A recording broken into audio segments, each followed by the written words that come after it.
Hey you, do you like goals? Do you like the 2021 World Juniors? Because we're practically giving these goals away. We got absolutely stellar goals. We got the absolute greasy goals. We got goals that make you wonder what the was he thinking? Practically, yeah, just a lot of goals. And yeah, that was basically all it was today. And we got it started off with Sweden and the Czechs. And this one has a lot in it, but it's gonna come off light compared to the other ones. We got stuff stirring up really early on with some great plays from Lucas Raymond and Alexander Holtz, but they weren't able to find the back of the net right away. And eventually the Czechs would find themselves on the power play thanks to Holtz himself for a late hit, where Jan Myszak will come out with a gorgeous tic-tac-toe play off of Jaromir Pitlick and Michael Tepley.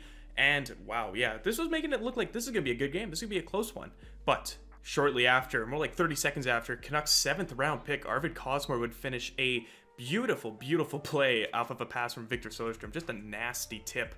And not much more would happen for the first period though, but it really just, the floodgates begin to open in the second period. Once the Czechs got into some penalty trouble here, and on the power play it would be Albin Sundsfisk who would find the puck after creamed off the boards after Simon Holmstrom's shot. And it was just, that's a demoralizer, especially for Nick Malik there. That's just a tough one. Like, what are you supposed to do when the pucks are just bouncing around like this? Another one would later come from Emil Heineman, shorthanded. That was a tough one for Martin Hosch when he let it get by him there. Those are just tough ones. Those Swedes, they're fast. They'll burn you. And then just 5 minutes later, another funny one that comes off the boards. This one, though, was finished by Theodor Niederbach. It has just been ugly for Nick Malik. The poor guy, he's just, nothing's going his way. These bounces, but sadly, that's just how the cookie crumbles with hockey. It's just disgusting. And then it would get pretty exciting though. When I was saying we are having some good goals today, I really mean it. Big 6'8", 240-pound boy Elmer Glue Soderblom, the Detroit Red Wings prospect drafted in the 6th round back in 2019, would put it through his legs on the goalie whose father was the one who basically brought the move to the mainstream. Fake between legs!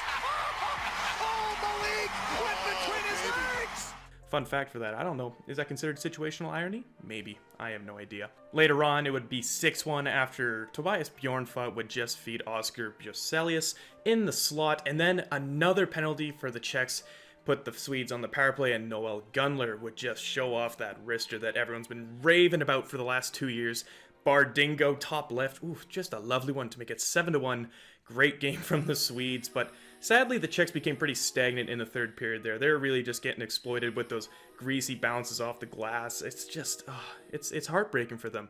But man, Sweden's defense there, those stretch passes, that's what was really getting them going there. And they're going to have pretty confident matchup here in their next game in 2 days against Austria. Next up to bat, we have the Germans taking on the Canadians in what is sure to be an absolute thriller for the Canadians here, up against a 14-player roster that just came off of an absolute peppering yesterday from the Finns. It's probably going to go to Canada, and as you expect, this one was an absolute goal fiesta.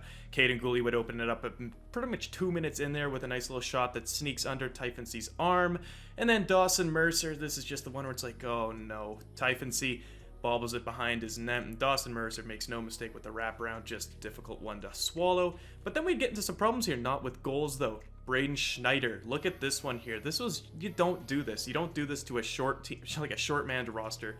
You don't do that. Shoulder to the head, ejected, 5 minutes in a game misconduct for the Brandon Wheat Kings defender and the New York Rangers prospect. In the late bits of that power play, Jason Paterka, my boy JJ, would fire home a wrister that kind of deflects off Bowen Byram's stick and goes top shelf. I don't know, that was a good one there. It reminds me a bit of yesterday there, 2-1 goal for the Germans. But quickly they would respond. Philip Tomasino would come down on the rush and just wire it home. Typhonse was looking like he was expecting a little bit of a pass there, but the floodgates just continued to open here. Peyton Krebs would jam one home with what was actually 0.2 seconds left. They had to review this, and the clock on the goal cam there was kind of messed up. It looked like it went in at 0, but I guess not. Went in at 0.2, an absolute heartbreaker for the Germans there, exiting the first period. Into the second period though, Arno Typhonse would get the hook, and Jonas Gar would be making his World Juniors debut for his home nation, and it wasn't pretty. Like, I'm not even going to go in depth on all these goals because it's just too many to count. It's too many to count, too many to describe. Dawson Mercer would fire one away in the slot. Ryan Suzuki would capitalize off of a stake from Gar. Alex Newhook would nimbly make his way around the defender for a nice backhand finish. Wasn't even done there. Alex Newhook got his second. Philip Tomasino would get his second from a shot from the point. Dylan Cousins would even start putting himself up on there, and then Peyton Krebs with, in the dire bits of the second period there, just put away another one that almost didn't go in, but back bar. And then we enter the third, Dylan Cousins again. Dylan Cousins then scored again for the hat trick, wiring one. And then Jacob Pelche in the slot do something a bit of his own. Thomas Harley wiring one off the post. And then finally, Connor McMichael on a 2-on-1 just doesn't hesitate to shoot the puck and wire that one top right on Gar. But it's not all bad, you know. Florian Elias getting his second of the tournament. Nice greasy rebound, just like the first one he had yesterday against Finland. You like seeing that stuff. So the final score.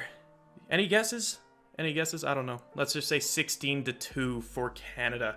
An absolutely ruthless performance from the Canadians here. But if there's one thing I want to point out that makes me really happy is that this German squad was really taking this, like, they were taking this with pride. They weren't just standing around getting all moody or anything like that. This team was mad. They still wanted to win. Even with their shortened roster of 14 skaters, these guys kept going. Tim Stützle was really having it on the bench there. This is just the pride and stuff you want to see. You know, these guys are proud to play for their nation, and they really want to show it their all in their next two games that we'll see in the upcoming week. And last but not least, we have the Americans and the Austrians teaming off in another primetime game.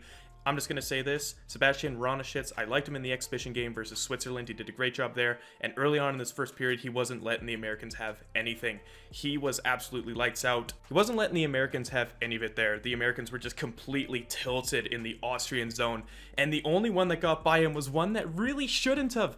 It was one that trickled off the skate of Drew Hellison from basically the hash marks, and then it found its way into the back of the net after it had a nice little day trip there. Right through the hash marks. Although, much like in the other games, the second period is where the floodgates began to open. Trevor Zegras with another absolute just wire. Just one on the far side there. That one was just lovely. Anaheim is going to have so much fun with this guy. And then, just 30 seconds later, John Farinacci would get another one of his own, putting it past the glove of Ronashitz. And then on the power play, Brendan Brisson with an absolute wire with the slap shot. Great little play from Jake Sanderson there to get it to him. Just lovely power play work. And then Zegras again. I'm going to show you guys this clip in its full entirety here, because Zegras comes around once. He tries this shot. I think he puts it off the crossbar. He comes around. He's in the exact same position. And what does he do? Rather than pass across crease, he takes the exact same shot again, and he puts it in the top bins right off Ronashitz's mask and in, albeit it was a lovely, lovely goal. You wouldn't have expected him to go for that twice. I loved that goal. Shortly after, it was a 2-on-0 with Matthew Beniers and Matthew Boldy. Brock Faber should get some credit for the nice stretch pass there, and it was just a nice 2-on-0 goal from Matthew Boldy there. I'm not going to criticize Ronashitz too much on that one. And then later, Matthew Boldy, once again, it was just not going well for the Austrians at all. It was just... it was heartbreaking, but that's how the second period ended up rolling out. And then Brett Berard here. I understand that the Austrians are going to be tired in this game too, but holy cow, can this kid fly. Brett Berard, 5'9", drafted in the 5th round, but holy crap, looking like a guy who should have been drafted in the top 10 there. Just a lovely goal from the youngster there. And then Brendan Brisson would get another one of his own, and man, you thought that was it. Matthew Boldy, once again, for his hat trick, just... so much going on for this American team. And it's sad because Ronashitz kept going there. He was doing such a good job. The States I'll tell you at the end how many shots they had. It's just absolutely astronomical. But he ended up hurting himself. He was exhausted. So Jakob Brander ended up taking in the crease there for around the final 10 minutes. We'd see one more goal from Sam Colangelo. I'm pretty sure on the first shot Brander faced. It was a tough one there. Right-handed glove. Couldn't get it this time.